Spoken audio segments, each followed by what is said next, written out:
एक गांव में रामू नाम का एक युवक रहता था। रामू बहुत भोला और नासमझ था। उसे सही गलत की समझ कम थी। उसकी माँ उसे हमेशा समझाती रहती थी और उसकी मूर्खताओं पर डांटती भी थी। लेकिन रामू किसी की बात गंभीरता से नहीं लेता था। एक रात करीब 2 बजे रामू ने बाहर कुछ लोगों की धीमी धीमी बातें सुनी। वह बिस्तर से उठकर बाहर आया। उसने देखा कि दो आदमी चुपचाप रास्ते से जा रहे हैं। रामू को जिज्ञासा हुई और वह उनके पीछे पीछे चलने लगा। थोड़ी दूर जाकर उसने एक आदमी का हाथ पकड़ लिया और पूछा, इतनी रात को कहाँ जा रहे हो?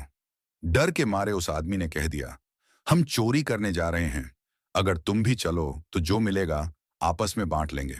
रामू को चोरी का मतलब ठीक से पता नहीं था।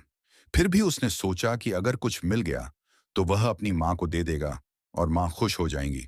ये सोचकर वह उनके साथ चल पड़ा। कुछ दूर जाने के बाद उन्हें एक बड़ा और अमीर आदमी का घर दिखा। तीनों ने घर की पिछली दीवार तोड़ी और अंदर घुस गए। दोनों चोर इधर उधर कीमती सामान ढूंढने लगे। रामू रसोई में गया। उसे वहां पीतल के बर्तन दिखाई दिए। उसने सोचा कि उसकी मां को ऐसे बर्तन बहुत पसंद आएंगे।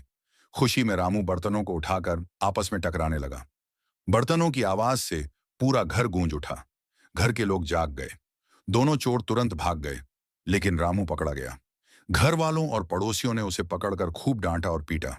मार खाने के बाद रामू कई दिनों तक बिस्तर पर पड़ा रहा। गांव के लोग उससे बात करना बंद कर दिए। उसकी मां भी बहुत नाराज हुई और उसने रामू को कड़ी फटकार लगाई। रामू ने रोते हुए मां से वादा किया कि वह दोबारा ऐसी गलती कभी नहीं करेगा। कुछ समय बाद जब रामू ठीक हो गया तो उसका मन फिर से भटकने लगा। एक अमावस्या की अंधेरी रात उसने फिर उन्हीं चोरों को रास्ते से गुजरते देखा। रामू उनके पास गया और बात करने लगा।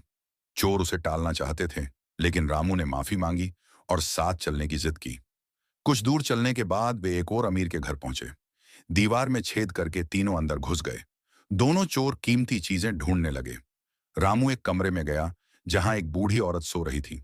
उसका मुंह खुला हुआ था। रामू को लगा कि बूढ़ी औरत को भूख लगी है। वह रसोई में गया और वहां से गर्म खीर ले आया। बिना सोचे समझे उसने खीर बूढ़ी औरत के मुंह में डाल दी। खीर बहुत गर्म थी। बूढ़ी औरत उसे सहन नहीं कर पाई और उसकी हालत बिगड़ गई। रामू को लगा कि बूढ़ी औरत खुश है और हंस रही है। वह गाने लगा और अपने साथियों को बुलाने लगा, लेकिन उसके साथियों को समझ आ गया कि बहुत बड़ी मुसीबत हो गई है। वे तुरंत वहां से भाग गए। शोर सुनकर घर के लोग और पड़ोसी आ गए। रामू पकड़ा गया। पहले उसे खूब डांटा और मारा गया। फिर गांव की पंचायत बैठी। पंचायत ने उसके काम को बड़ा अपराध माना और उसे उम्र भर की सजा सुना दी। यह कहानी हमें सिखाती है कि बिना समझे गलत रास्ते पर चलना और बिना सोचे काम करना हमेशा भारी नुकसान पहुंचाता है।